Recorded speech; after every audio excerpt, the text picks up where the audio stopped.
pas se gêner, bonjour et bienvenue sur Europe 1. De 16h jusqu'à 18h, 2 heures entières avec Michel Bernier, Philippe Gueluc, Jérôme Bonaldi, et le duo que tout le PAF nous envie, Fontaine et Bataille.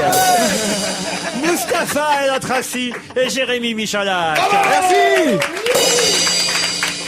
Vous allez finir ensemble sur scène un jour. Hein, Dans la vie. Dans la vie aussi, on va finir ensemble. Ouais. Ah bon? Allez savoir. Michel Bernier a ses lunettes bleutées de soleil quasiment. Ce ne sont pas des lunettes de soleil. Faut dire qu'il fait beau à 4h30 aujourd'hui. À 4h même. Beau, À 4h. Car nous sommes là réchauffement. depuis 16h. Oui.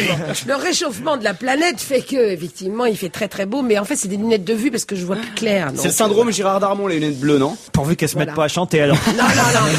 Vous ne risquez rien de ce côté-là. Tout va bien. Mustapha, faut arrêter de rire. Hein. J'ai encore un auditeur qui s'appelle Yves qui dit « Pitié Mustapha, arrêtez de rire. Vous faites aboyer le chien à la maison. » Voilà. Quel délice cette nouvelle formule, me dit Séverine. Elle parle de nous, elle parle pas de l'UMP. Et que dire du duo Michalak et Latraci? On dirait les lutins du Père Noël sous acide.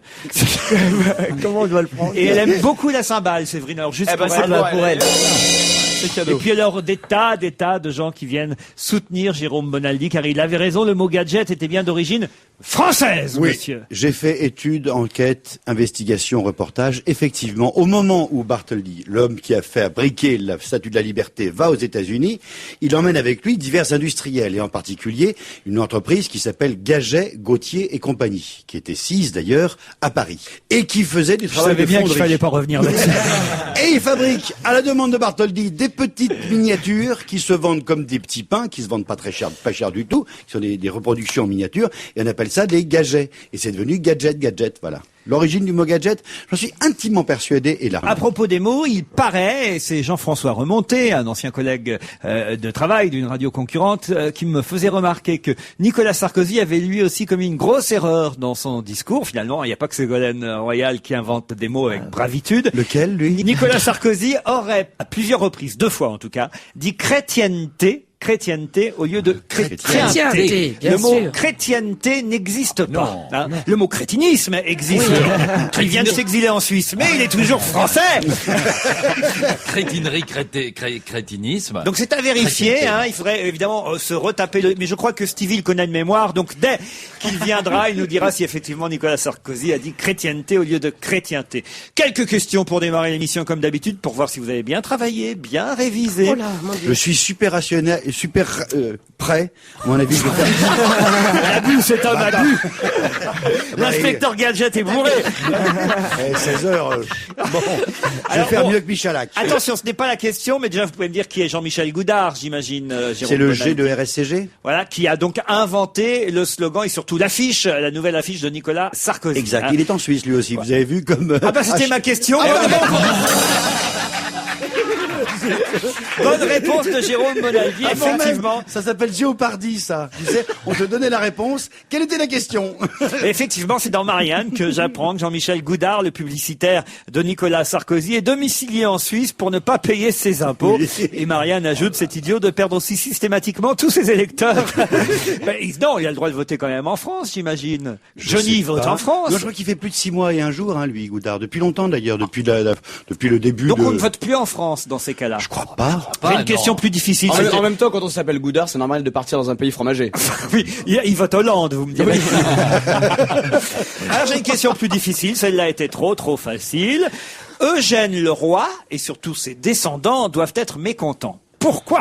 Alors là, j'ai 10 minutes devant moi, je peux passer de la musique. J'ai rien. J'ai même pas envie d'y répondre tellement c'est facile. Alors, Eugène Leroy, c'est un Bourbon? Comment c'est un Bourbon? C'est un Bourbon, il est de la famille. Il n'y a plus de Bourbon. Non, tu bois du Bourbon. Bonaldi a tout bu. Il est d'une famille, il est d'une descendance noble, Eugène Leroy. Eugène Leroy est surtout quelqu'un qui a écrit quelque chose. Parce qu'en Belgique, nous avions Baudouin Leroy, qu'on Non. connaissait mieux sous le nom de Leroy Baudouin. Vous comprenez. Aucun rapport. Non. Mais vous êtes en forme, les gars. C'est Vous avez lié. vu quoi à midi, là? C'est lié à l'actualité de la semaine. Allez, je vais vous aider, actualité cinématographique, parce qu'autrement on va trop traîner et c'est pas mon genre. Alors, Eugène Leroy peut être mécontent. Pourquoi? Est-ce qu'il y a un rapport avec Jacques le Croquant? Oui. Est-ce que c'est lui qui a inventé le personnage de Jacques le Croquant? C'est lui qui a écrit Jacques le Croquant. Et pourquoi qu'il est mécontent Et oui, alors qu'est-ce Parce qu'il a, qu'il n'est Eugène absolument pas générique. Ah bon C'est-à-dire que c'est normal. Laurent Boutonnat, c'est celui qui fait les clips de Mylène de- Farmer. De Mylène Enfin, Farmer. C'est plutôt des Boutonnat d'ailleurs, hein, quand on la voit dans ses clips. Et Laurent Boutonnat a voulu faire une adaptation pour le cinéma du succès télévision qu'avait été Jacques le Croquant dans les années. Vous pouvez dire du succès télévisé, oui. Dans les années 60. Je parle comme Sarkozy et Royal et je vous emmène. Dans la télévitude.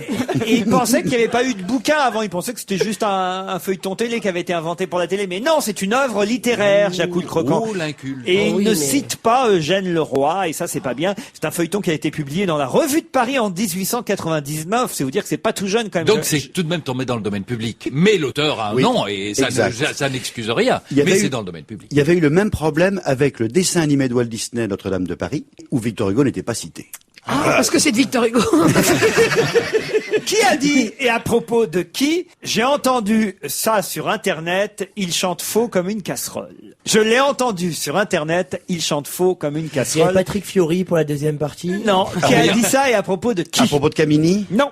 C'est pas à propos d'un chanteur, je suppose. Oui, à propos d'un chanteur et pas n'importe quel chanteur. Qui ne chante pas alors. d'habitude. Qui chante d'habitude. Roberto Alagna.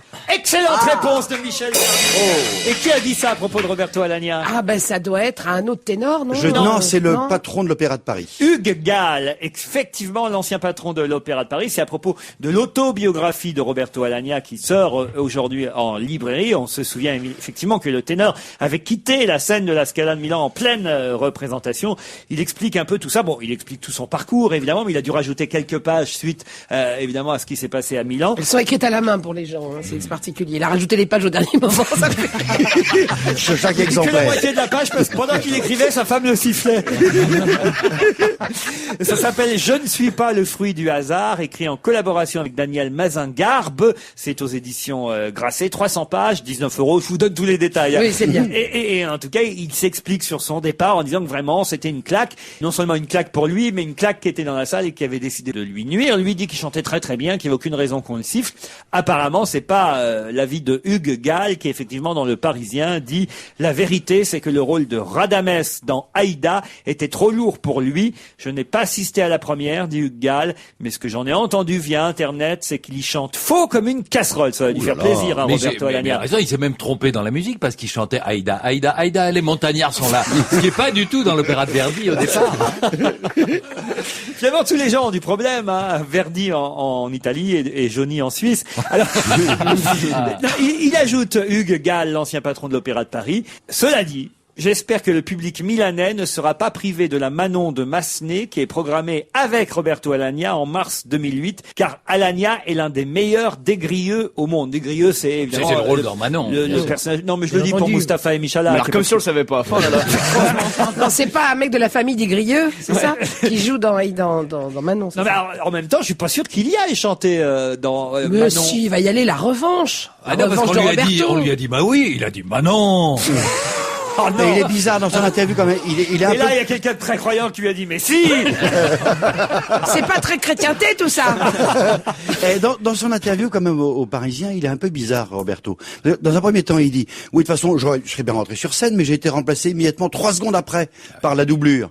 Et plus loin, il dit, oui, mais je pouvais pas rentrer sur scène parce que ça m'aurait cassé la voix. Alors, il faudrait qu'il décide. C'est que notre Français, Gaël, mon fils, va devoir affronter le Chypriote Marcos Bagdatis la nuit prochaine dans le cadre du tournoi d'Australie. Que lui a conseillé son entraîneur à Gaël, mon fils, pour vaincre le Chypriote qui est quand même numéro 11 au classement Mais international? il est pas parti son entraîneur. Allez-y. C'était ça, c'est qu'il y a un piège dans votre question. Il y a un C'est piège dans- vicieux, c'est très vicieux. Il s'est séparé de son entraîneur. Il n'y a pas Ok, d'entraîneur. il y a pas d'entraîneur. Gaël, mon fils, n'a plus d'entraîneur. Excellente réponse de Jérémy Michalak. Mais Alors- comment il va faire, le pauvre? Ah ben, il n'a pas d'entraîneur. Voilà. Et vous pouvez pas lui Il en va trouver savoir un, jouer au c'est quand même- tennis C'est quand même votre fils. Mais non, c'est pas mon fils. Mais comment il va faire pour jouer au tennis? Il va appeler Guy Lacombe, comme ça il est sûr de perdre. Mais vous savez qu'on plaisante sur Gaël, mon fils, et en disant que c'est votre fils depuis des années à la radio, et puis un jour j'ai vu sa photo. Et je vous ai jamais vu. Non, enfin si, sa maman était africaine. Oui, bien sûr. Ah voilà, mais je ne savais pas. Et je pensais, parce qu'à la radio on ne le Et savait alors, pas. je pourrais pas avoir une liaison avec une femme de couleur, cher Philippe Gueluc? Mais si parfaitement, Laurent. C'est pas de couleur qui vous C'est a de dit avec couleur. une femme.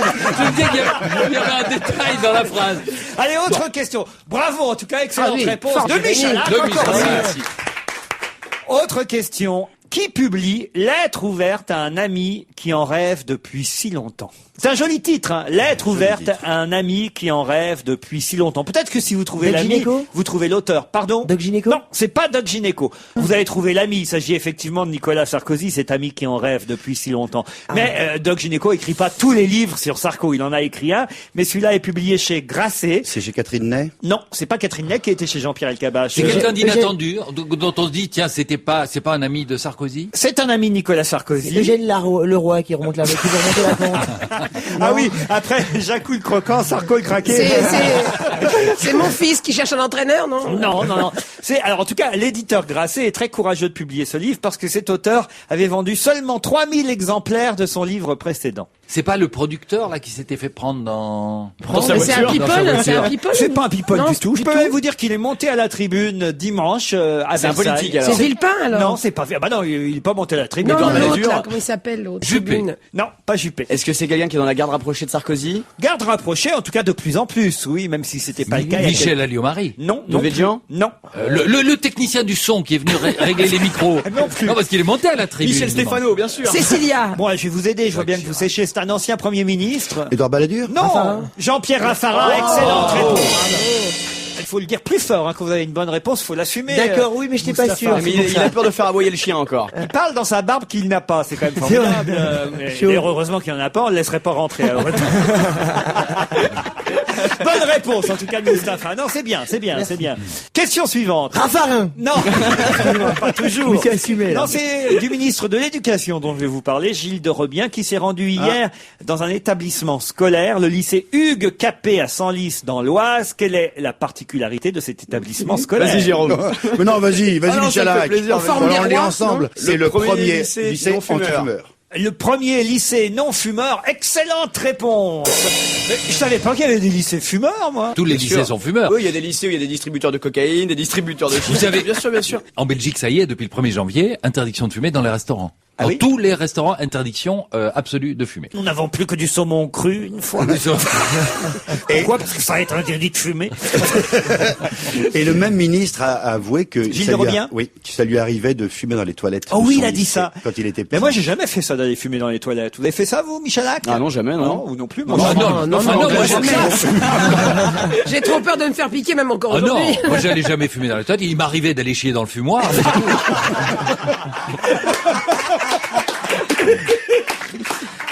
Je suis Furax. Voilà, Francis Blanche. Francis Blanche. Il l'a même signé. Non, je suis Furax qui a fait cette déclaration publiée par Libération aujourd'hui. C'est un homme politique. C'est pourrait être quelqu'un de Raffarin politique encore, en tout hein. cas. José Bové? C'est quelqu'un, je peux même vous donner un peu le détail de sa déclaration, mais le titre c'est Je suis Furax. J'ai donné une interview au journal du Ah dimanche. bah c'est François Bayrou alors. Non. Puis une dépêche Reuters a inondé les rédactions avec un titre ahurissant. Je suis Furax. Mais c'est Jean-Marie Le Pen. Non. Il est toujours Furax, donc ça pourrait être Jean-Marie Le Pen. C'est une femme politique qui est C'est une Furax. Corinne Lepage? Non, pas Corinne Lepage, elle est Furax contre Voilà. Nicolas. Marine Le Pen. Non. C'est une Clémentine Autain. Clémentine Autain, ouais. Clémentine Autain, excellente Ah oui, réponse voilà. de Michel Bernier. Ah ouais, la Et vous Clémentine, elle est toujours Furax, Clémentine. Et vous savez pourquoi elle est Furax? Mais qu'est-ce qu'elle a? Mais parce que on lui a posé la question dans le JDD au deuxième tour, si c'est un deuxième tour Ségolène Royal contre Nicolas Sarkozy, pour qui voteriez-vous? Elle dit je voterai Ségolène Royal. Et ça s'est transformé par Elle se Clémentine rapproche. Autain se rapproche de Ségolène Royal dans tous les journaux. Et évidemment, c'est pas vraiment ce qu'elle a dit. Elle n'a fait que répondre à une question, mais elle veut continuer à être une éventuelle candidate de la gauche altermondialiste, éventuellement derrière José Bové. Mais en tout cas, elle ne soutient pas pour autant Ségolène Royal. Elle dit juste au deuxième tour, oui, elle voterait Ségolène. Faut dire elle est allée, à mon avis, elle s'est faite un peu piéger parce que on lui a demandé aussi si elle accepterait d'être ministre dans un gouvernement de Ségolène Royal. Là, elle a dit oui, pourquoi pas. Et depuis, je pense qu'elle s'est fait taper des doigts par tout le monde en disant Oui. t'aurais jamais dû dire ça. Et donc elle regrette. Mais on sent bien dans sa réponse à Libé que quand même, elle s'interdit pas d'être ministre.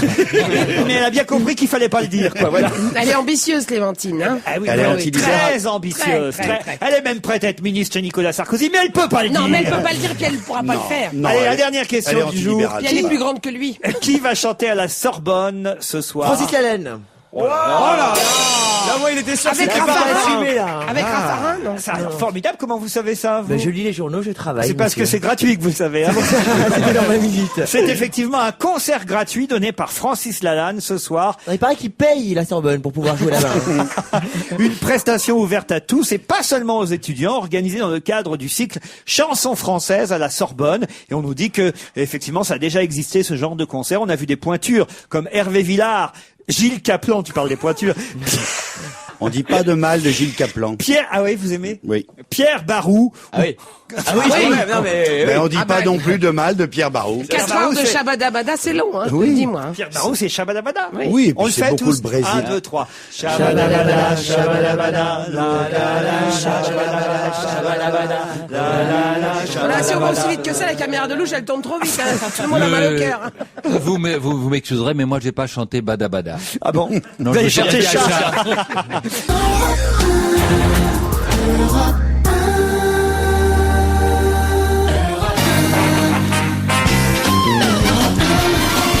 On se retrouvera, nous disait Francis Lalanne. Eh bien, on se retrouve avec Philippe Gueluc, Michel Bernier, Mustapha Latraci, Jérémy Michalak, Jérôme Bonaldier. Je vous emmène à Franconville. Vous savez pourquoi Franconville? Il y a eu un gagnant du loto. Voilà. Exactement. Un seul joueur a coché les 6 bons numéros du second tirage du loto de samedi dernier. Le gagnant ne s'est pas encore fait connaître. Vous me confirmez, monsieur Joseph Esquissian? J'espère que je prononce bien votre nom. Esquissian, peut-être. Professeur Esquissian, c'est bien. Esquissian, parfait. Voilà. Et vous n'esquissez pas la réponse à ma question, c'est parfait. Vous êtes patron du café de l'Arrivée à Franconville, dans le Val d'Oise.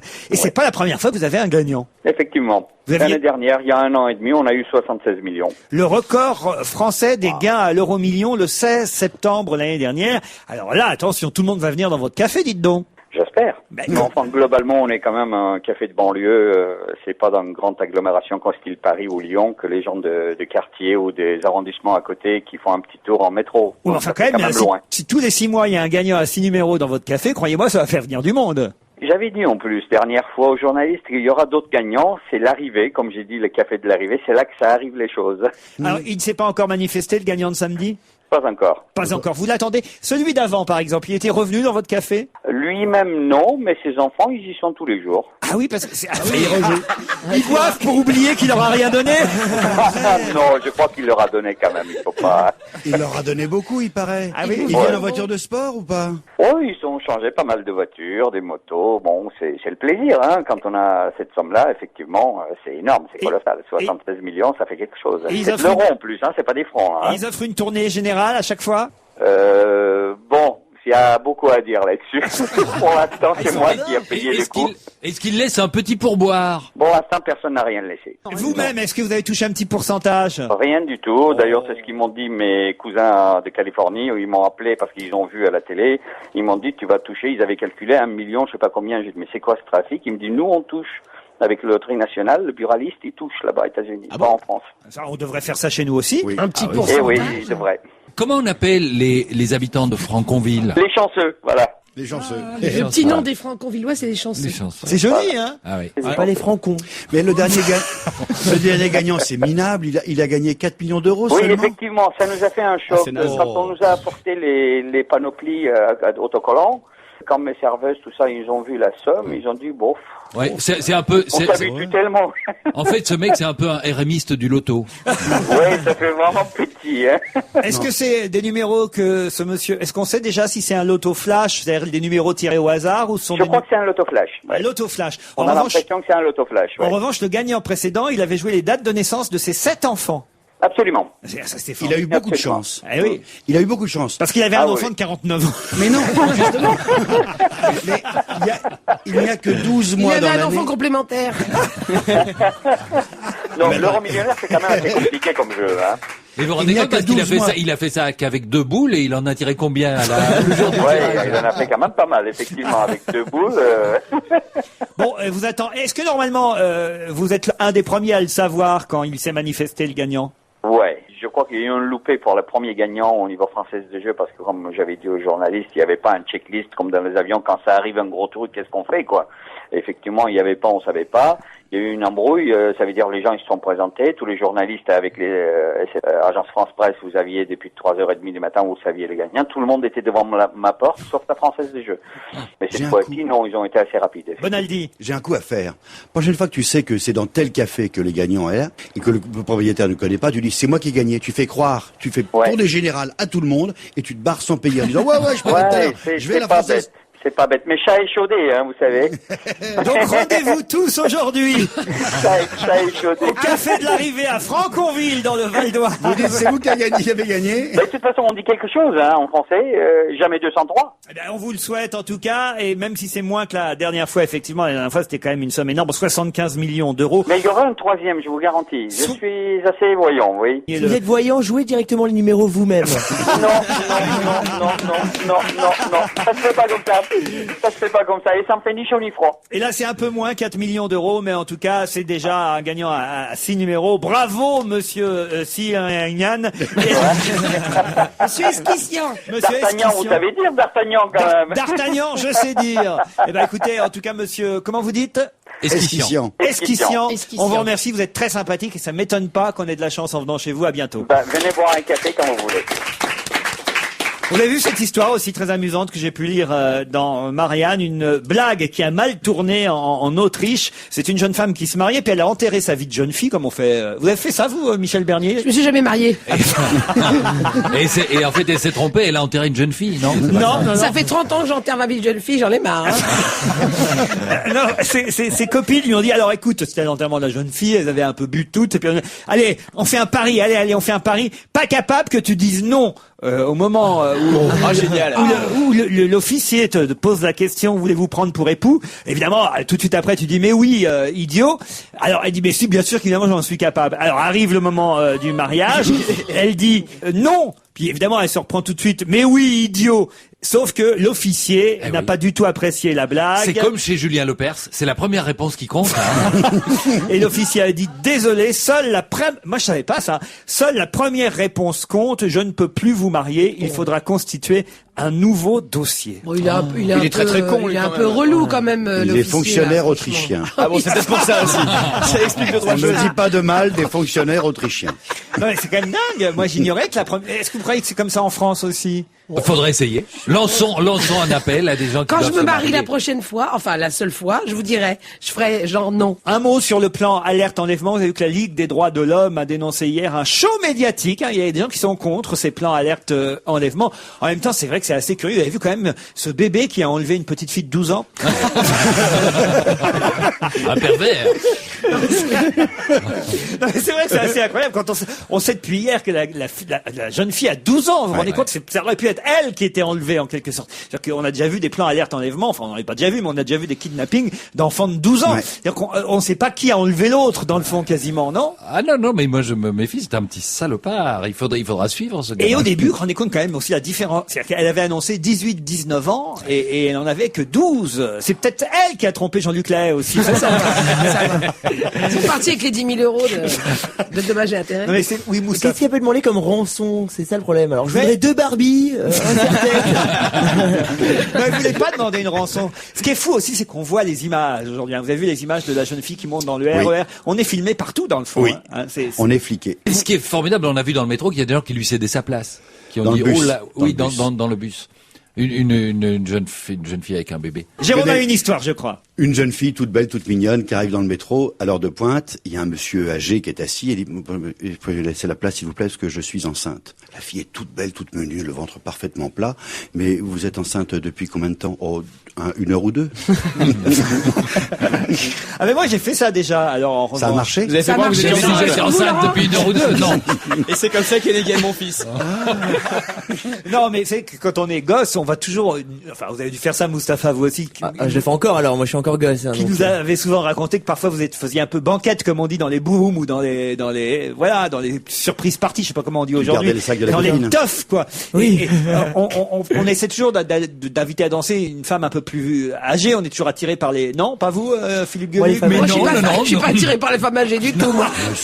Moi, j'étais attiré par Enfin, les quand je dis filles âgée, mon âge. c'est quand on a 15 ans, on va plutôt. Quoi, Rêve vous d'une femme alliez- de 30. On est ravi d'aller danser avec une femme de 25 ou 30 ans, Mais quoi. C'est ce évidemment. que je veux dire. Et moi, donc je vais lièvre. Attendez, excusez-moi, alors vous alliez dans des surbooms où il y vous avait- aviez 15 ans et il y avait des flics 25-30 ans. C'était des anciennes combattantes avec des jambes de bois.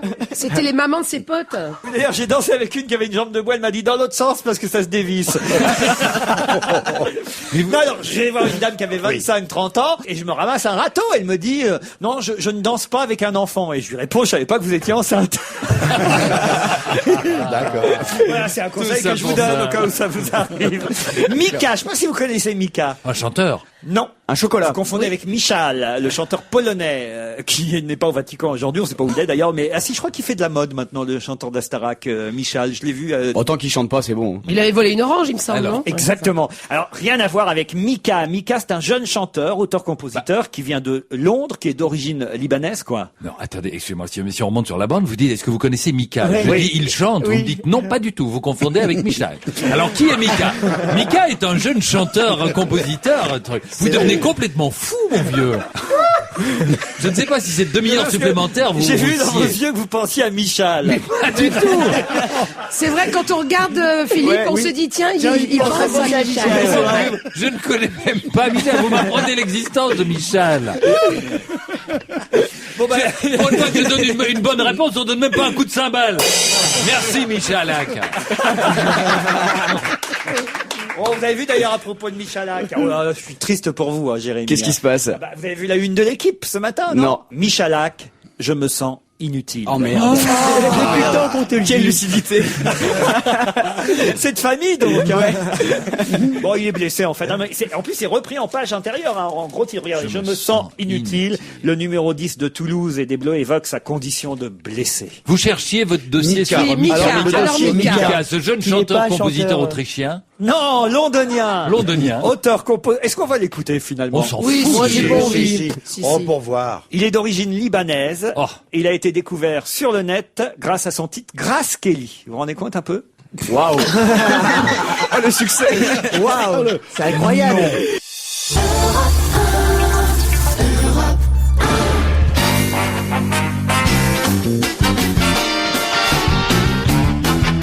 On va se gêner depuis 16h jusqu'à 18h avec Jérémy Michalak, Mustapha El Atrassi, Jérôme Bonaldi, Michel Bernier, Philippe Gueluc. Et je suis désolé pour le chanteur Mika, qui en plus est un coup de cœur de la programmation d'Europe 1, mais il va devoir patienter avant de s'entendre sur les ondes dans notre émission cet après-midi. On l'écoutera dans quelques minutes. Mais d'abord, un téléphone. On ne fait pas patienter un proviseur de lycée. Et on parlait du lycée Hugues Capet tout à l'heure à Senlis, dans le Val d'Oise, dans l'Oise, pardon, très précisément Senlis. Hein. C'est bien ça, monsieur Troy Beboman? Oui, bonjour, oui, c'est bien ça. Tout à fait au sud de l'Oise. On a de la chance sur les noms de famille. Ah oui, je aujourd'hui. n'écorche. Ouais, parce que vous l'avez écorché, là. C'est Ah. 3B, Bowman. Ah ouais. 3B, pardon, Ouais. coulé. Et je vous dis pas ce que représente les 3B. Bon, allez-y.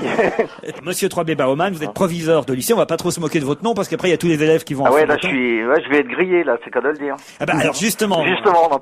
il y a peu de chances d'être grillé parce que on citait l'exemple de votre lycée comme étant le premier lycée devenu non fumeur 3 semaines avant l'interdiction officielle. Je pense quand même qu'il y a d'autres lycées qui sont déjà non fumeurs depuis longtemps, non? Ah oui, bien sûr. Non, non. Il s'agit d'un des premiers lycées qui applique la loi avec une légère anticipation, puisque c'est obligatoire normalement au 1er février. Alors certains lycées le faisaient déjà depuis longtemps. Nous, on était lycée fumeur. Et donc, on est l'un des premiers, à la rentrée des vacances de Noël, à appliquer cette loi. C'est-à-dire que les lycéens fumaient dans la cour? Non, pas dans la cour. Ils avaient un espace devant, entre la grille et les bâtiments où ils pouvaient fumer. Un petit espace cancer, ça s'appelle. Voilà, c'est ça. C'est-à-dire qu'ils avaient un espace entre la grille et le bâtiment, et maintenant il suffit qu'ils aillent de l'autre côté de la grille, en fait. C'est juste ça. C'est le risque que l'on peut avoir. Bon, évidemment, ça s'accompagne d'actions pour essayer qu'ils arrêtent de fumer. Et en tout cas, d'essayer que les nouveaux élèves qui arriveront aux prochaines rentrées de seconde ne soient pas tentés de fumer dès leur arrivée parce que l'établissement autoriserait à fumer. Mais est-ce que la fumée ne risque pas de passer à travers les barreaux de la grille? Oui, c'est une bonne question. Mais nous allons mettre un grillage. Monsieur Gueluc, c'est promis, on le fera. Il a été sympathique, monsieur Gilles de Robien, hier? Très. Effectivement, non, c'est pas parce que c'est mon ministre, hein. Non. Voilà, non, pas du tout. N'allez pas croire ça. Non, très sympathique et de bons contacts avec les jeunes. Parce qu'il a enfumé les chiottes, je crois. Oui, il l'a dit. Il a dit qu'il allait fumer dans les toilettes. Ça vous a surpris, ça? Pas du tout, parce que j'ai fait la même chose, mais ça non plus, vous le répétez pas. Vous le faites encore? Non, plus du tout maintenant. Arrêtez, vous allez... Justement, vous êtes fumeur ou non fumeur, monsieur le proviseur? Petit fumeur. Ah, quand même. Quand même, ouais. Petit fumeur deviendra grand, mais à propos, est-ce que cette initiative dans les lycées ne devrait pas être élargie et on ne devrait pas faire des maternelles non fumeurs aussi, vous pensez? Oui, mais vous savez que sans parler des maternelles, on se pose quand même la question, les élèves qui arrivent au lycée sont déjà des fumeurs. Oui, souvent, on et sait... donc c'est avant qu'il faut agir. Dans je sais pas quel journal, aujourd'hui on dit que tout se joue avant 15 ans. Mais c'est vrai que moi j'ai été longtemps principal de collège aussi avant et j'avais déjà à 12-13 ans des élèves qui étaient gros fumeurs. Alors est-ce que, comme ça se passait, moi je me souviens quand j'étais à l'école qu'il y avait la visite non pas d'un ministre parce que j'ai jamais eu cette chance, mais d'un maire, le maire, ou est-ce que on a briqué, lavé, nettoyé toute l'école pendant 3 jours avant l'arrivée de Gilles de Robien? J'ai pas arrêté avec une brosse à dents comme au service militaire. Non, non, j'ai effectivement, oui, on fait un petit peu mieux. La salle de réunion, on l'arrange un petit peu mieux, mais j'allais dire, sinon, on a fait une visite avant dans le lycée. Le lycée était normal. De toute façon, quand on peut pas transformer tout d'un seul coup. Moi, je crois qu'il est bon aussi que le ministre voit l'établissement tel qu'il est. Après, bon, effectivement, dans la salle de réception, on essaye de faire quelque chose de bien, pas avec, comme je dis, 3 cacahuètes et... Vous avez enlevé les tags? Il n'y a pas de tag. Fuck the ministre, tout ça. Il n'y a pas de tag. Il y a des enfants qui ont été cachés quand même. Le petit Bayrou, par exemple. Il paraît qu'il a été écarté. C'est vrai ou pas? Oui, on l'a écarté. Et puis la petite Ségolène aussi. Monsieur 3B Baumann, vous voyez, hein, je retiens la on fait leçon. des progrès, c'est bien. Si c'est vraiment 3B, on ne devrait pas dire Baumann. Oh, joli. C'est un truc pour Beg. Je pense qu'il n'y a pas de tag parce qu'ils ont essayé de taguer son nom mais ils ont jamais réussi les gars. Le lycée Hugues Capet est un lycée devenu non-fumeur 3 semaines avant l'interdiction Ça aurait pas pu être officielle. le lycée Jeanne d'Arc qui devienne non-fumeur. Historiquement, c'était pas jouable. Michel Bernier a lu Oui, pour nous Michel Michel Barnier. Barnier. a Non, lu non. pour nous parce qu'il est abonné le magazine Oui. Elle. Évidemment, nous les mecs, on lit pas Elle. hein. Non, Faut dire, non, On lisait lui à l'époque, mais c'est fini. Mais c'est fini.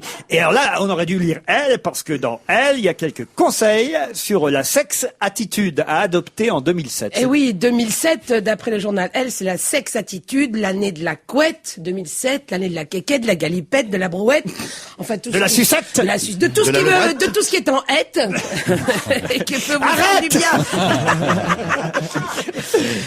D'après le journal, il faut tout changer, nos codes, pour arriver à se rouler dans la luxure, la fange, le stupre, bref, vivre le sexe sur du bultex. C'est une femme, Camille Pouzol, qui a signé le papier, à votre avis, ou c'est un homme? Je ne sais pas. À la Je lecture pense comme ça, on que dit. ça doit être une femme. Ça doit être une femme. Vierge Pour, Lamage, pour dire des conneries pareilles, oui, je pense, il y a des chances.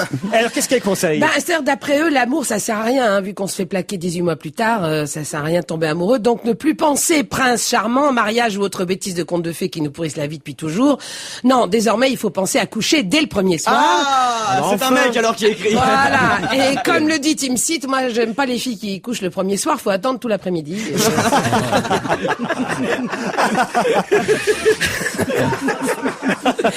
Donc, cette année, nous sommes des sexes prédateuses, hein. C'est genre, étoile Beaubrun, enlève ton Calvin Klein et baisse ta cravate, c'est ton tour, mon Ok, petit si tu gars. veux. Mais pour ça, il faut chasser, mettre sa musette à résille et sortir les appâts pour appâter le mal, le débusquer. Donc, eux, ils ont fait une espèce de panagérique, hein. D'abord, le lieu de chasse. Alors, bon, eux, ils parlent des stades de football. Bon, c'est un peu tristounet ces derniers temps. Donc, moi, je pense que c'est vrai que la boîte de nuit, c'est fini, hein. On danse, on transpire. Puis, en plus, si on n'a que sa beauté intérieure et pas extérieure, on rentre toute seule, donc ça n'a aucun intérêt. Il faut pécho les garçons aux endroits où ils sont fragiles, où ils peuvent pas dire non. Où ça, alors, où Où ça on tombe à pic, genre débarquement de l'équipage d'un sous-marin. Ça fait 6 mois qu'ils ont pas vu un string.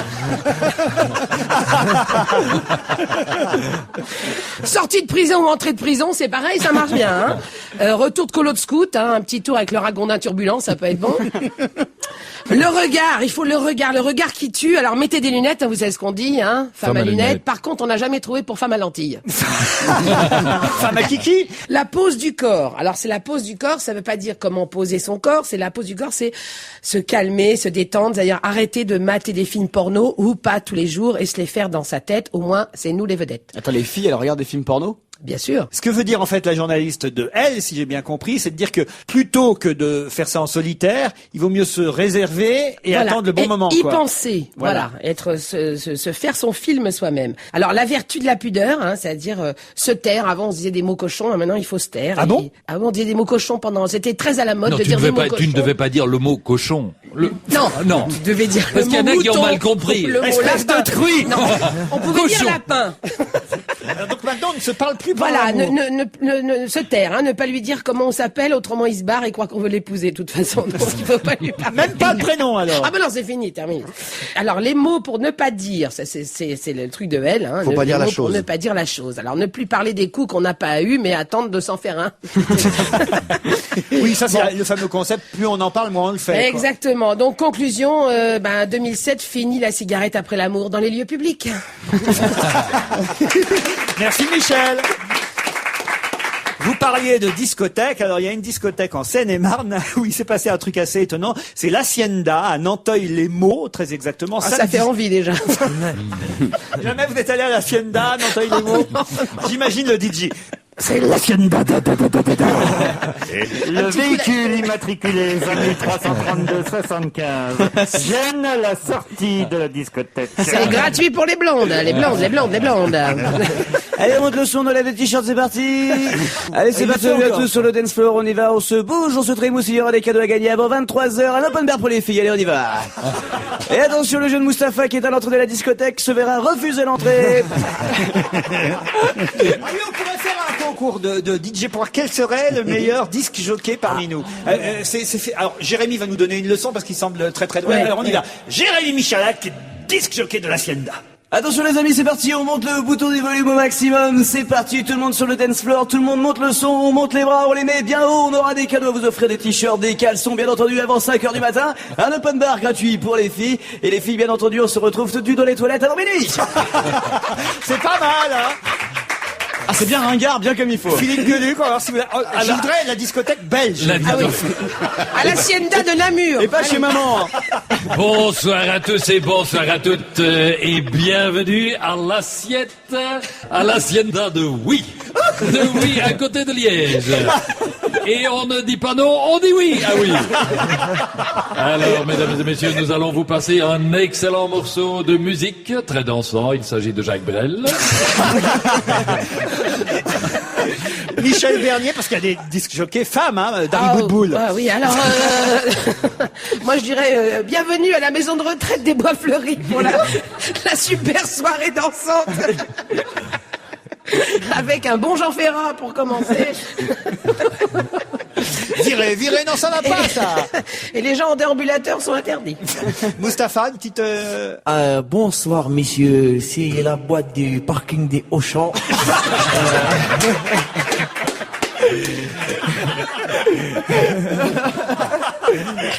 On grimpe dans les caddies, on s'éclate.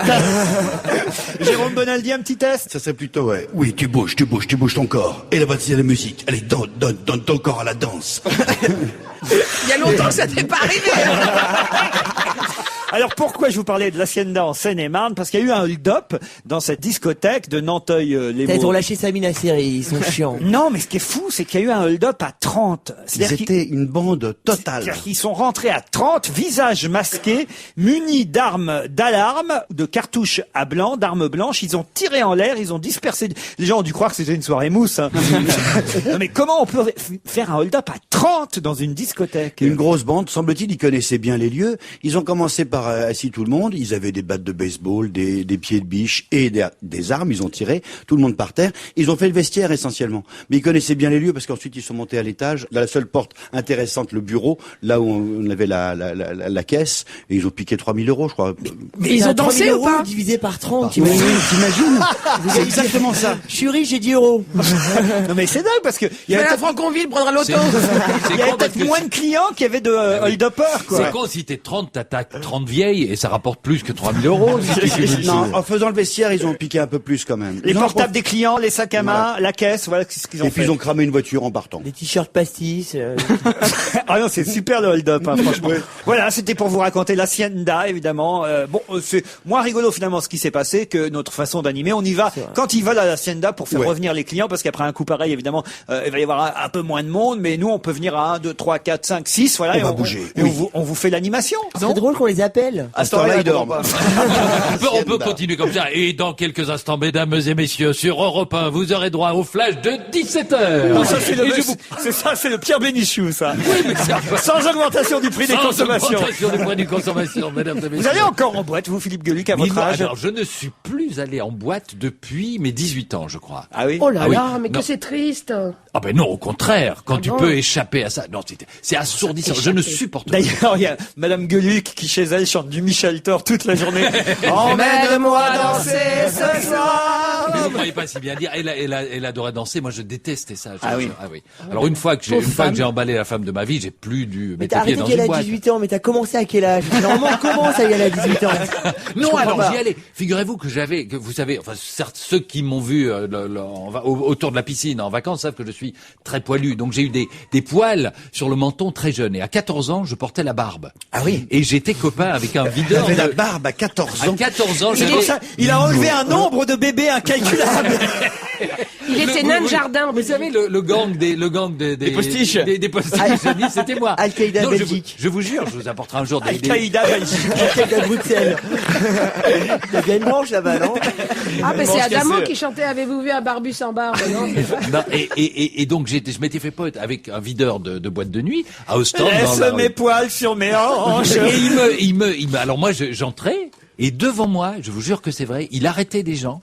Et il disait, toi, t'as pas 18 ans, toi, t'as 17 ans et demi, tu rentres pas. Et il me disait à moi, en me donnant un coup de coude, il dit, moi, je les reconnais au premier coup d'œil. Dites, tout à l'heure, on parlait du tabac à Franconville, qui effectivement porte chance manifestement. Il y a d'autres gens qui ont eu de la chance. C'est ceux qui ont été choisis dans l'annuaire par ce Portugais. Vous avez vu ça dans Libération? Formidable. Un Portugais qui a légué ses biens à 70 personnes choisies au hasard dans l'annuaire téléphonique. C'est un peu comme la valise RTL, en fait, vous voyez? Il aurait C'est légué la valise en carton du Portugal. Ah, c'est la baliche. Luis Carlos de Noronha Cabral de Camara, c'est son nom, était un homme solitaire qui passait son temps à lire et à écouter de la musique chez lui. Il est mort à 42 ans, donc sans héritier. Et il a décidé de léguer ses biens à 70 personnes, prises au hasard dans le Botha. Il a pris sa décision dès l'âge de 29 ans, hein, rendez compte, alors qu'il est mort à 42 ans. Il a quand même réfléchi, il a eu le temps de les choisir au hasard, je veux dire les noms. Et de Peut-être que, convaincre. peut-être que dans les 70 personnes, il y en a qui sont morts entre-temps, malheureusement. Avant Comment lui. on fait comme ça, dans des cas pareils? Et alors il s'est rendu avec 2 témoins chez une notaire de Lisbonne pour enregistrer sa volonté. Il a pris des noms au hasard dans le bottin, au grand étonnement de la notaire, qui lui a posé plusieurs questions pour vérifier sa santé mentale, car vous savez que quand vous faites un testament, vous devez être sain d'esprit. Louis voulait juste s'amuser, a-t-il dit, en laissant ses biens à des inconnus. Les bénéficiaires vont se partager. Bon, c'est pas terrible hein, en même temps, autant vous le dire. Ouais. En fait, c'est des dettes. On se partageait une vieille lampe. Un appartement de 12 chambres, ils sont 70.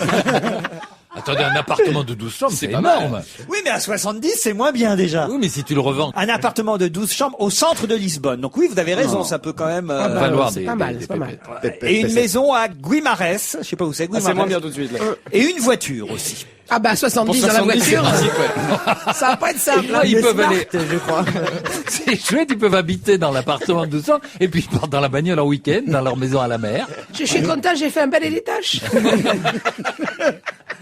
Non mais c'est chouette. C'est formidable, je trouve que c'est une idée magnifique, c'est très poétique. Le gens nombre de ici, Portugais qui étaient sur liste rouge et qui très vite ont rappelé Portugal Télécom. Portugal Télécom pour leur dire finalement je ne veux plus. Alors, c'est vrai, c'est couillon, tu passes à côté d'un héritage sans le savoir. Ah oui, des gens qui pensaient jamais un jour tirer le bon numéro de téléphone. Et voilà, eh ben, voilà, rien qu'à être dans l'annuaire, on peut effectivement avoir un héritage. Tout peut arriver dans la vie.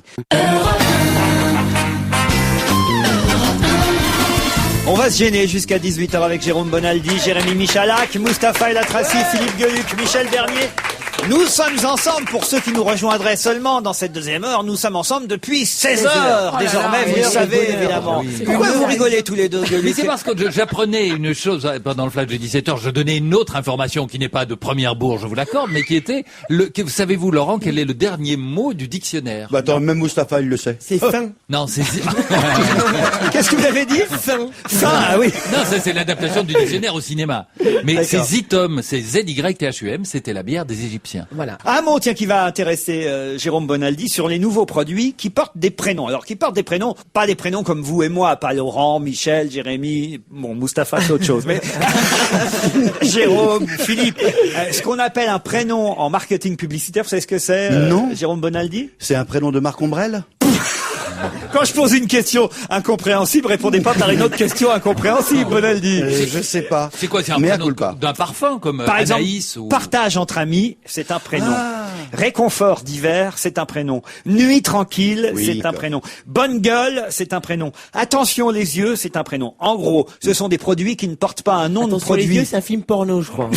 Non, elle peut vous dire par exemple, Non, attention. c'est attention les œufs, excuse-moi. Attention Non, c'est- les yeux, c'est un gel anti-cerne, Oui. par exemple, lancé par la marque pour hommes de cosmétiques Nickel. Et ils ont lancé aussi Bonne Gueule, qui est une crème hydratante, ou une crème après rasage qui s'appelle Contre-feu. Ils ont lendemain de fête aussi. Lendemain, ouais, exactement. J'aime bien leurs mots, c'est sympa. Et comme alors truc. ça, c'est pas des marques comme les autres, vous voyez, c'est des... C'est le prénom parce que le nom de famille, ça reste la marque. Liebig, Knorr, Ah, c'est L'Oréal. pour ça, j'avais pas Voilà. compris. Eh oui. Ah, bravo. Ah bah, j'ai l'explication, moi. bah J'avais voilà, pas compris c'était pourquoi pas ils appelaient compliqué, ça un Jérôme. prénom. Et la marque, on appelle ça aussi une marque ombrelle. Ah, d'accord. Nickel, c'est le nom. Et donc, Bonne Gueule de chez Nickel. Bonne Gueule, c'est le prénom. Voilà. Par exemple, Dior est numéro 5. Numéro 5, c'est le prénom Voilà. de chez Dior. Oui. Voilà. Mais là, Oui, alors le que prénom. c'est Chanel, hein, mais numéro 5. Ah, maintenant c'est Chanel. Ouais, hein, ouais, ils ont ouais. repris. Il a été adopté.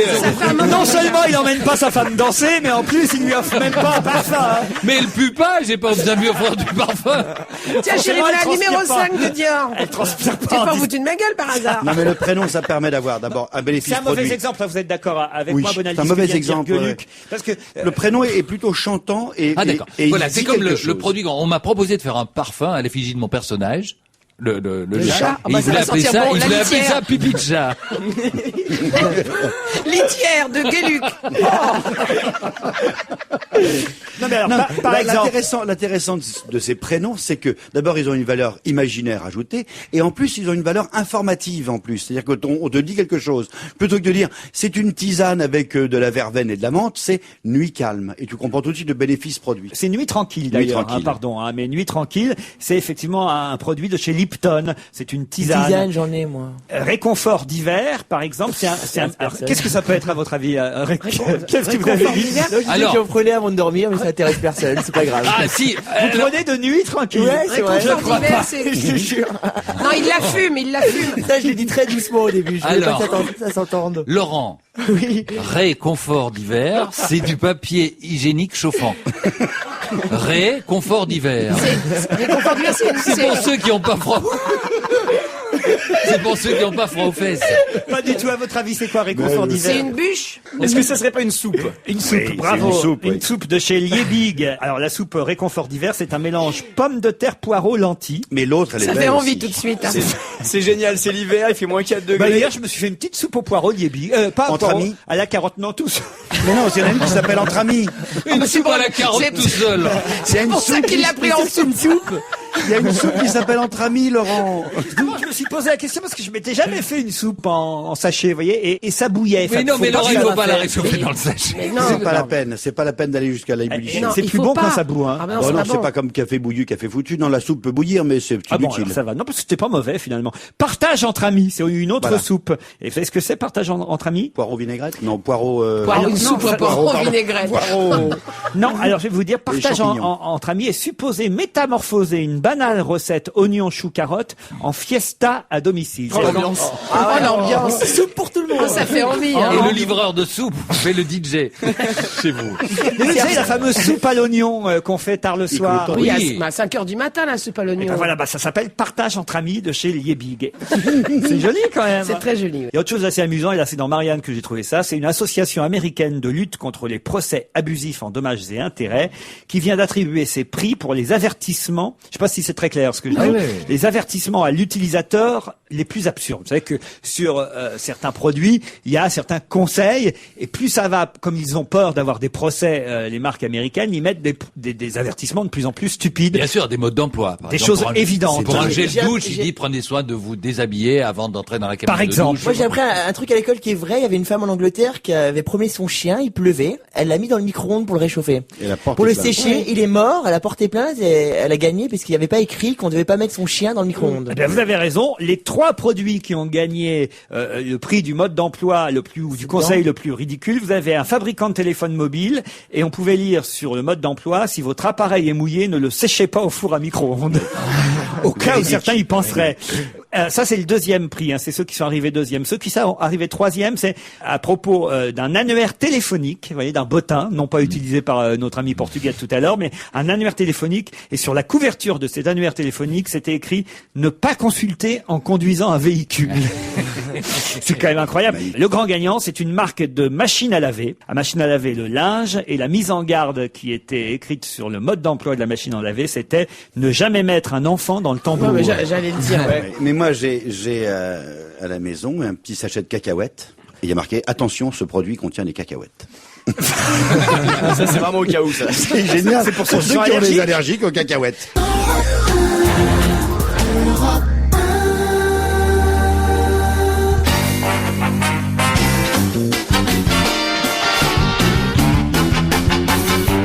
On va se gêner, toujours Michalak, Mustapha, Bonaldi, Gueluc, Michel Bernier. Un mot sur le nouvel entraîneur du Paris Saint-Germain, Paul Le Guen, 42 ans, qui, c'est officiel, remplace désormais Guy Lacombe. Sa mission, c'est évidemment que le Paris Saint-Germain reste en première division. Au moins. Moi, à sa place, j'aurais pas accepté, hein, parce que franchement, je vais vous dire, c'est quand même une situation difficile. Oh, il y a quand même des bons joueurs, faut pas charrier. Ils peuvent gagner au moins les 3 prochains matchs, au moins 3 matchs.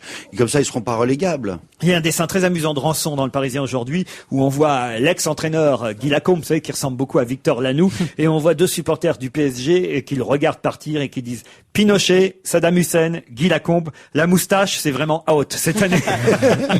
C'est vrai, c'est pas bon signe en ce moment de porter la moustache. Il y a Mustapha qui a une théorie, il pense que c'est pas forcément Le Guen qu'il fallait appeler pour sauver le Paris Saint-Germain. Non, je pense qu'il y a que Jésus qui peut sauver le PSG. Le Guen est au Paris Saint-Germain, ce que le soutien-gorge est à la lingerie, il lutte pour le maintien. C'est joli. Il était payé Nous sommes pas 110 000 euros par mois quand même, Guy Lacombe, au PSG apparemment. Pour faire perdre l'équipe, moi je le faisais pour demi-tarif, quoi. C'est-à-dire, franchement, pour avoir des résultats pareils. Ça va coûter 4 millions d'euros, hein, avec PSG, ce départ. Parlons du premier entraîneur de Ségolène Royal, qui a été remplacé par Dominique Strauss-Kahn. Je parle de François Hollande, qui vit alors des grands moments de solitude, hein, il faut le dire. Vous l'avez vu hier, c'était ses vœux. Il est en retard par rapport aux autres, François Hollande, pour souhaiter ses vœux, non? Il attendait l'UMP, peut-être. Il est je sais jusqu'au pas. 31. Et il a jusqu'au 31, certes, mais enfin quand même. Hein. Alors il est revenu évidemment sur sa fameuse phrase de vendredi ou jeudi dernier sur les 4 000 euros de salaire qu'il considérait être un salaire de privilégié. En tout cas, il avait annoncé que ceux qui gagnaient 4 000 euros par mois paieraient plus d'impôts. Moi, j'étais assez d'accord pour dire que quand on gagnait 4 000 euros par mois, c'était déjà pas mal. D'autant qu'il a précisé hier qu'il s'agissait bien de 4 000 euros par mois pour les célibataire, c'est-à-dire que si vous étiez un couple, ça faisait 8 000 euros, et ainsi de suite si vous vivez en grande communauté. Pauvre célibataire. À 70. Et en tout cas, il faut le dire, Julien Drey et les soutiens de Ségolène Royal n'ont pas suivi manifestement la proposition Taclé, hein. de François Hollande sur les Taclé impôts. méchant dans la famille. Et il s'est retrouvé un peu solo quand même, il faut Ouais. bien dire. Heureusement qu'il a Nicolas Sarkozy pour se rattraper. Parce qu'il est assez rigolo en revanche, François Hollande, quand il parle de l'UMP et de Sarko. Sur cette histoire d'impôt, ce qui est paradoxal quand même pour François Hollande, c'est que tout le monde est derrière sa femme sauf lui, quoi. Est-ce qu'il se voit encore? Ça, c'est la question évidemment que tout tout le monde se On pose. attend de savoir. Tout ouais. est possible. Tout Il est possible. s'appelle, je crois, de temps en temps. Moi, je crois que ça va pas tenir jusqu'au mois de mai. C'est pas. Le couple Ouais, ouais. Bon? Moi, je le sens pas. Non, quand vous voyez. le Il paraît qu'il l'emmène plus danser. Il lui a jamais le parfum. Ils vont pas à l'hacienda. Mais tu parles du couple privé ou du couple politique? Du couple privé. Avait vu le plan de Lanoé pour Paris. Hein, dites donc, bon, c'est pas pour tout de suite. Hein, c'est d'ici à 2012. Ça veut dire qu'il faudrait qu'il soit d'abord en Corbert. Mais quand même, hein, on pourra quasi plus rouler dans Paris. En même temps, c'est vrai que ce sera sympathique. Quoi? Non. Non, c'est un plan avec, il faut qu'on fasse de plus en plus de transports en commun, et donc, s'il y a de plus en plus de transports en commun, on va pouvoir réduire les voitures. Et si tout va très très très bien, même les voies sur berge. Et tout le monde dit, ouais, les voies sur berge. Non, si tout va très bien, en 2020, les voies sur berge seront piétonnes. Ça va, il y a le temps. Une file en moins sur le périphérique, une file qui serait réservée uniquement aux taxis et aux voitures d'urgence. C'est une proposition. C'est une idée en même temps. C'est une belle idée. C'est très bien. Et au covoiturage, ce qui est encore une plus belle idée. C'est-à-dire qu'en gros, il y a déjà les autoroutes comme ça aux États-Unis, où il y a une file d'urgence, où seules les voitures où il y a plus d'une personne ont le droit de rouler. C'est génial, c'est vachement bien. Aux États-Unis, on voit tous les gens, une personne, une bagnole. Mais attends, dès qu'on est deux, Nos hop, périphes, on a ils le sont droit. pas étudiés pour non plus, hein. Ça va être chaud, hein. Et il restera 2 files quand même. Il y a 3 files sur le périph'. Bah déjà sur 3 files on roule pas, alors sur 2. Non, il y aura un truc très malin avec de l'électronique qui est bien foutu. C'est que vraiment, on va réguler la vitesse sur le périphérique en fonction de la densité de la circulation. Et ça, on le sait. À 4h du mat, tu pourras rouler à 200, ça va être génial.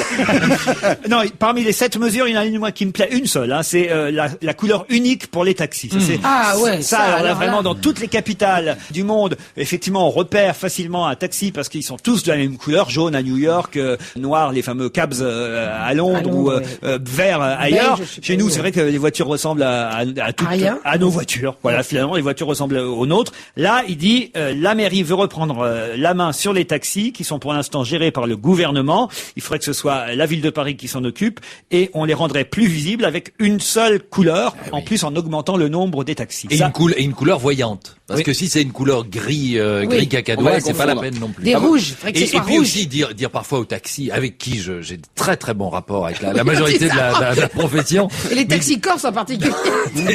Dire au taxi aussi de bien veiller à allumer la lampe quand c'est... Parce que parfois ils se trompent. L'autre jour, moi je suis à une station de taxi, je vois arriver un taxi, enfin j'attendais depuis longtemps, avec la lampe allumée, donc je me dis il va s'arrêter chez moi. Non, il a l'air de continuer, il avait la fenêtre ouverte et je dis taxi et il me répond ta gueule.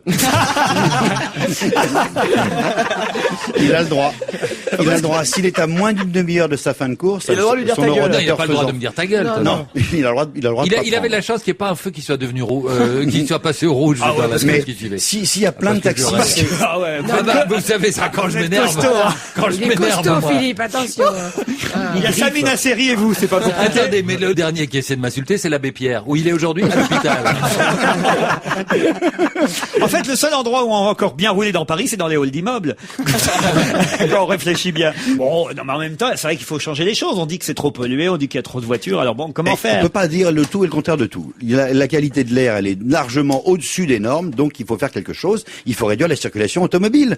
Et on n'est pas les premiers à le faire. On est en retard par rapport à Londres, à Zurich, à Berlin, à Amsterdam. Il y a un truc auquel je crois pas, ce sont les fameuses navettes fluviales pour les livraisons. C'est-à-dire que pour limiter le nombre de camions à Paris, la mairie se donne pour objectif d'augmenter les entrées de marchandises par la Seine. Mais c'est connu, en plus, il y a plein de boutiques sur les quais, quoi.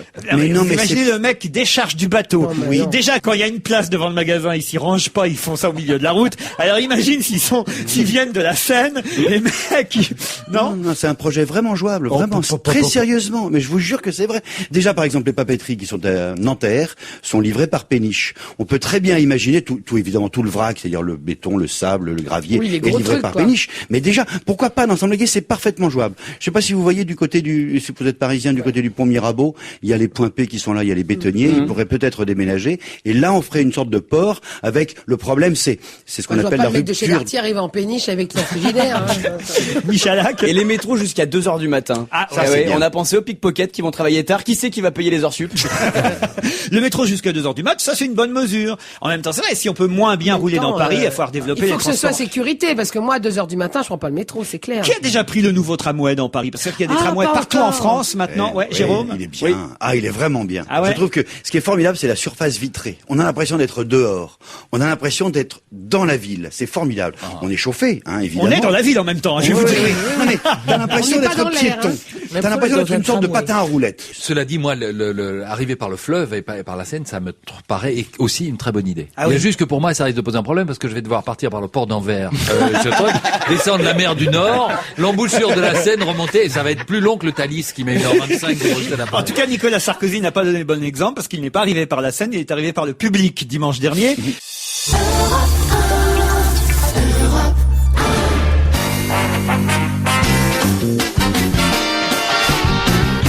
On va se se gêner, Michalak, Mustapha, Bonaldi, Gueuluc, Bernier et Serge Liado. Bonjour Serge. Bonjour mes chers collègues. Pour les chansons qui se ressemblent. Alors c'est un cas, paraît-il, assez connu que vous allez nous présenter aujourd'hui. Il paraît même que Manu Dibango, le célèbre musicien, jazzman, de quel instrument il joue déjà? Saxophone. Il joue de tout. Au départ, il est organiste et pianiste. C'est lui qui accompagnait Dino Ferrer dans les tout premiers disques. Et alors en 72, il sort un morceau qui s'appelle Soul Makossa, c'est ça? Soul Makossa, oui. Et 10 ans plus tard, Michael Jackson, rien que lui, pique le morceau de Manu Dibango. Oui, ça. Voilà, c'est très connu. Et il réutilise la même boucle, le même, voilà, à peu près 3-4 mesures, mais elles sont répétées à l'infini. Et évidemment, ça a été un gros problème parce que c'est dans l'album Thriller de Michael Jackson qui est encore aujourd'hui le record des ventes. 104 millions de copies à ce jour. Et il a touché beaucoup d'argent alors Manu Dibango? Eh bien, on ne sait pas le montant de la transaction. C'est sans doute vraisemblablement en espèces, mais il a touché un gros paquet. Oui. Il a gagné en tout cas. Il a gagné, mais ça n'a pas été publié. Et il a gagné quand même, Serge. Il a gagné.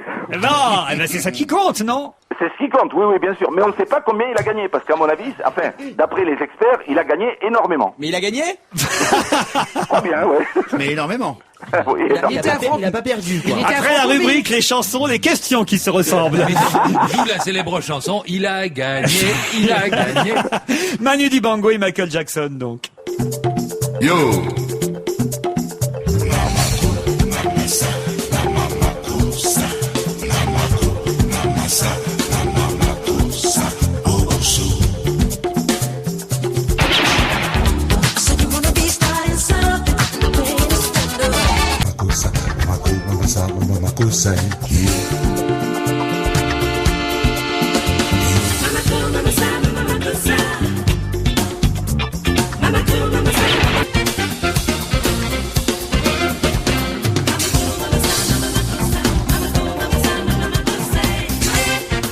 Bravo Serge, à mon avis, je vais vous dire, c'est tellement évident, s'il faisait un procès, il devrait gagner. Moi, je serais lui, j'attaquerais.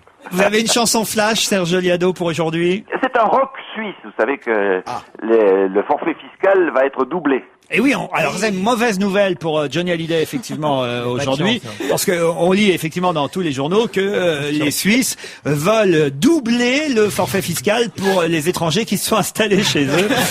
Ça va mourir de rire cette histoire. Il y a vraiment pas de bol. Hein. Ah, pas de bol, non. Il va terminer au Turkménistan.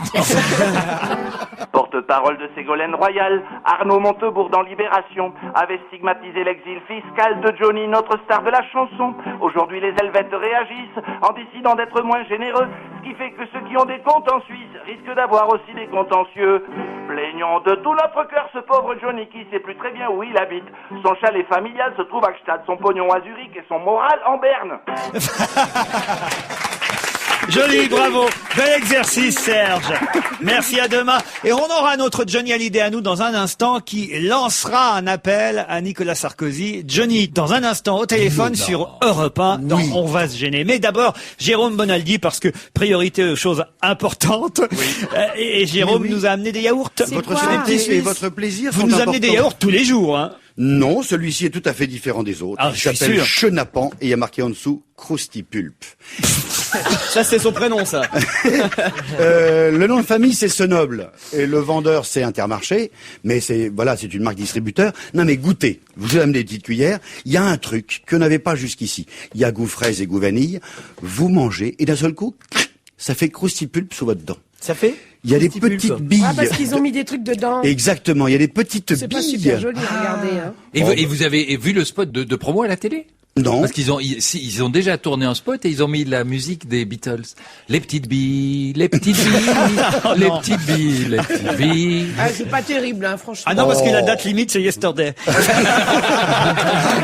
Bravo, patron. Bravo! Non mais c'est un vrai métier vachement intéressant qui consiste à mettre ce qu'on appelle, j'aime les deux cuillères, pardon, des inclusions. En gros, des petites billes qui restent craquantes malade et aussi. croustillantes. Quand on les mélange avec un produit ultra frais laitier, on se dit ouais, ça va se dissoudre, ça va devenir mou, ça va devenir tout sous la dent. Eh bien non, ça reste croustillant. moi, Comment c'est pas très font-ils? intéressant, Ils font hein. des petites billes qu'ils pulvérisent et qu'ils rajoutent autour de la sphère une sorte de graisse qui n'est pas miscible dans le lait et qui donc... Mais c'est vrai qu'ils sont périmés, c'était jusqu'au 13. On avait dit qu'il fallait pas le dire. Mais moi aussi. Et moi, je me dis, ce yaourt au Roquefort a l'air formidable. Mais pourquoi vous croyez que l'équipe est restreinte depuis début janvier? C'est parce que Bonaldi a tué tous les autres. Il veut rester seul dans cette émission. Mais vous voyez, au début, j'étais pas surpris parce que moi, comme je vous le disais, qui suis très poilu, je ne m'étonnais pas d'avoir des poils sur mon yaourt, mais... Eh bien, pour la peine, Jérôme Bonaldi. C'est marrant, cette vanille est verte. Je vois que vous avez amené des tas de produits là. Il vous a fallu un chariot entier aujourd'hui. Eh bien, vous reviendrez demain Avec des huîtres. Parce que nous avons Johnny Hallyday, comme promis, Johnny Hallyday au téléphone qui souhaitait réagir à tout ce qu'on dit et surtout lancer un appel à Nicolas Sarkozy. Sarkozy, si tu savais toute la maille qu'ils m'ont piqué. Sarkozy, si tu pouvais une fois élu m'exonérer d'Helvétie, c'est pas Byzance. Il y a Laetitia qui devient tout blanc. Des journées, rien qu'à glander. J'ai des boules partout, faut m'opérer. Sarkozy, si tu savais, comme c'est dur d'être immigré. Sarkozy, si tu pouvais, une fois élu, me faire entrer.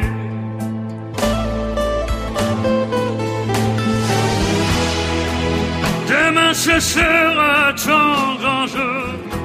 Il y a tous mes fans qui voteront pour donner de la voix, virer la fille.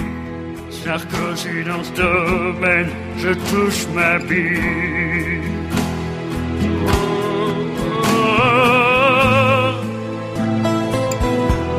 Oui, j'attendrai que tu m'appelles pour rentrer.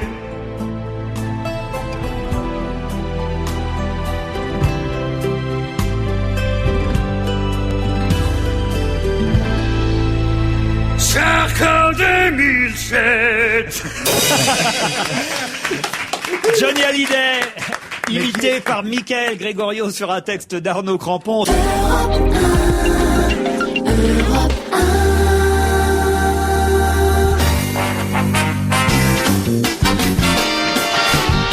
On va se gêner. Depuis 16h, nous sommes avec vous, avec Michel Bernier, Philippe Gueluc, Jérémy Michalak, Mustapha El Atrassi, Jérôme Bonaldi.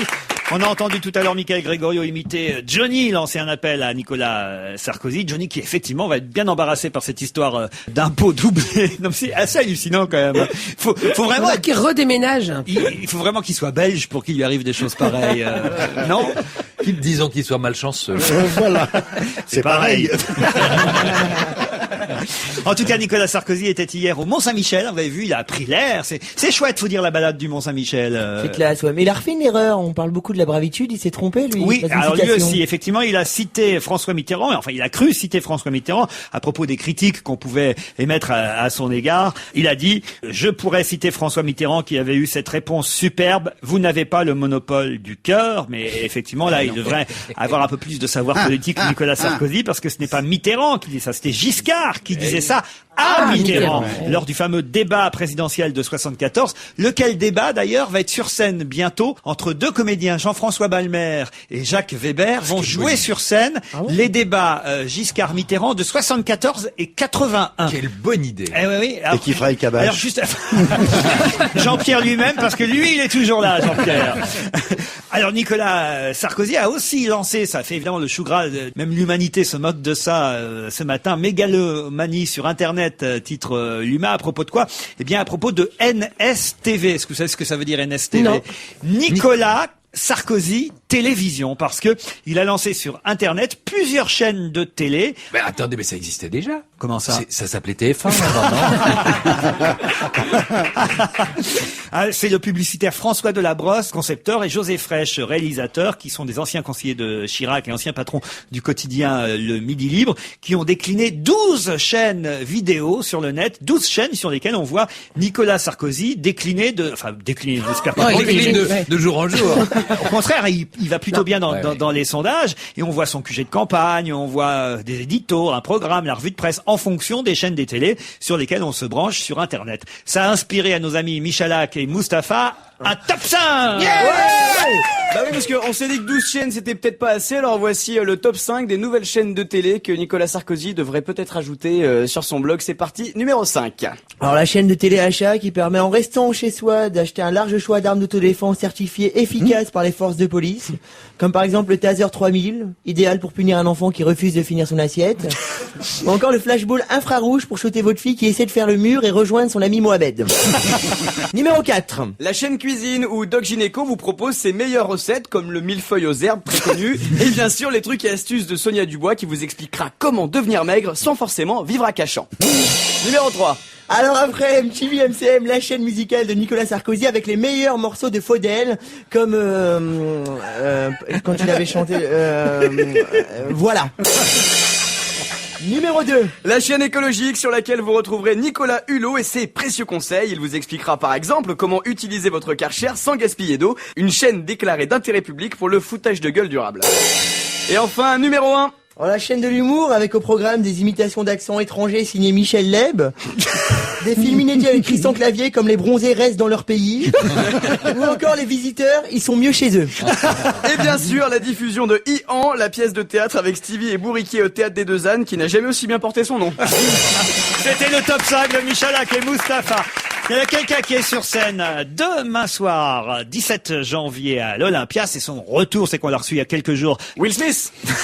Non, c'est pas ça? Non, Marcel Amont. Ah mince, j'étais pas loin. C'est un peu la même chose. Ils étaient là le même jour en même temps. Ouais. Il faisait partie de notre équipe la saison dernière. Il est venu faire quelques émissions avec nous. Marcel Amont, 77 ans. Il est magnifique. Une pêche d'enfer. Hein. Non mais c'est vrai, on disait l'autre jour à la télévision, et c'est tout à fait exact, quand on voit parfois les yéyés qui sont sur scène, et qui vraiment, mais c'est terrible, c'est parfois pathétique, Franck Alamo, Richard Anthony et les autres. Et Jean-Jacques Debout.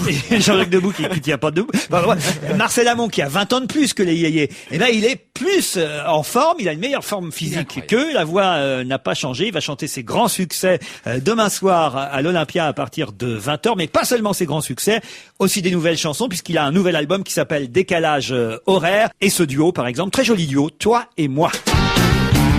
On va enchaîner les 5 dernières minutes avec Michalak, Mustapha, Bonaldi, Gueuluc, Michel Bernier. Pourquoi vous vous marrez, Mustapha? Parce que Michel rigole et c'est un rire communicatif, je trouve. C'est vrai. Ben, oui, c'est vrai que Michel est très souriant. Oui, Pourquoi c'est tu vrai. rigolais, Michel? On a envie de savoir. Mais comme ça, parce qu'on Françoise se Hardy m'a dit, regardait. elle adore.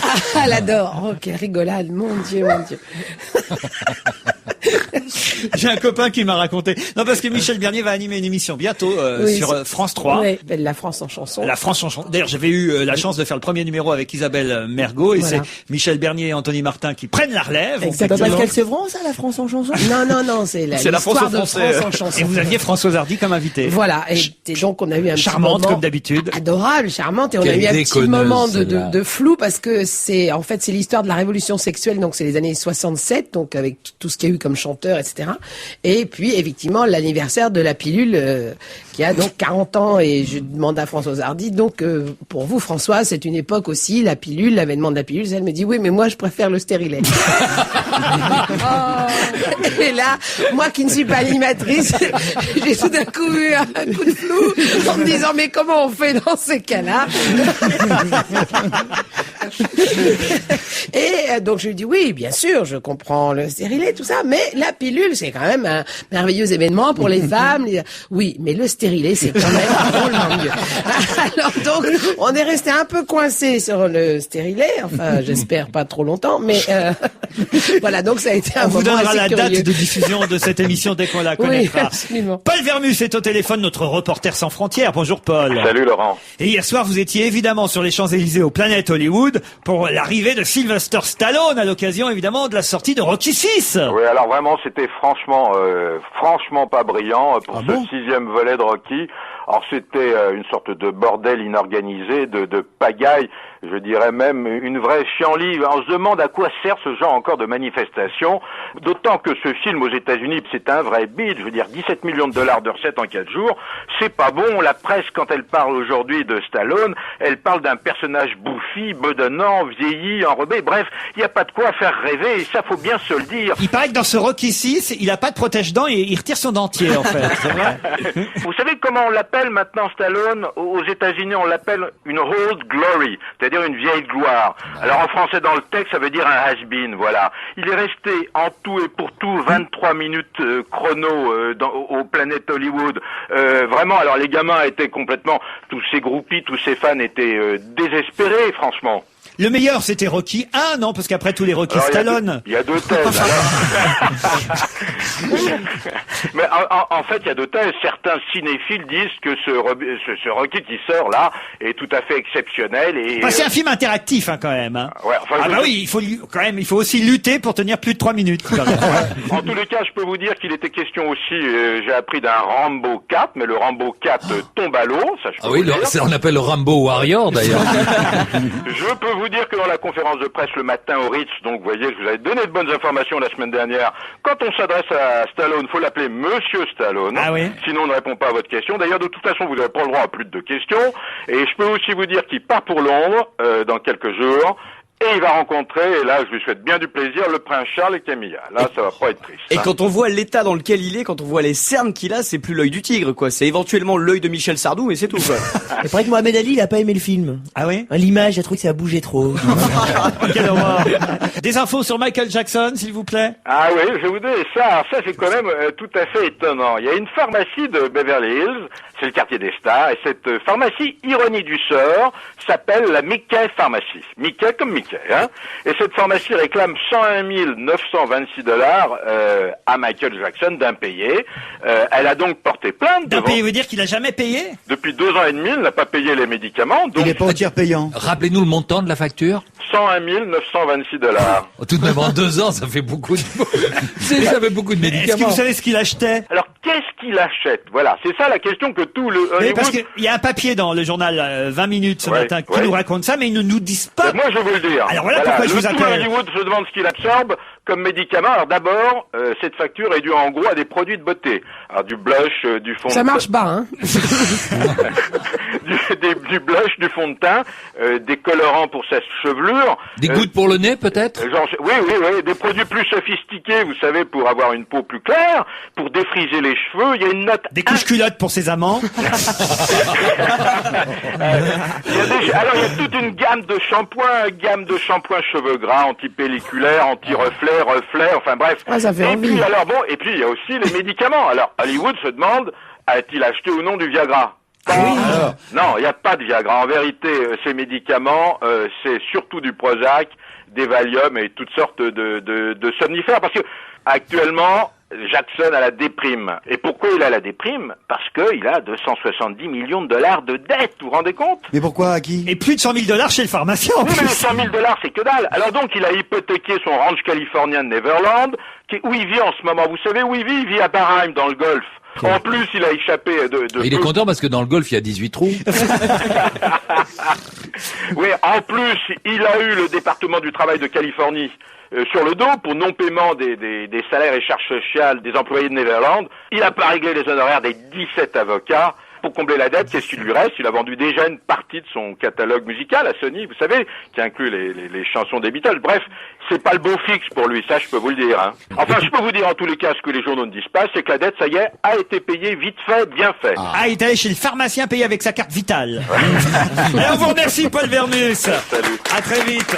On pourrait aussi, cher Jérôme, et on terminera par ça, lui offrir une poule pondeuse de médicaments. Mais oui. Vous avez vu ça dans le Figaro ce matin. Un animal pharmacien qui a été réalisé en Écosse. C'est les mêmes qui avaient fait la fameuse brebis qui vous tient à cœur. Dolly. Dolly. Et racontez-moi en 2 mots, parce qu'il nous reste 1 minute. On met un gène dans la poule. Un gène qui va fabriquer tout seul des protéines qui sont très bonnes pour nous, les hommes, en particulier pour lutter contre le cancer de la peau, les mélanomes.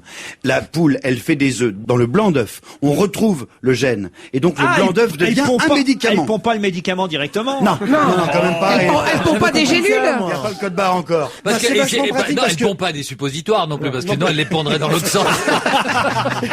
Lisez ce papier dans le Figaro, c'est assez étonnant. Nous, on se retrouve demain à 16h.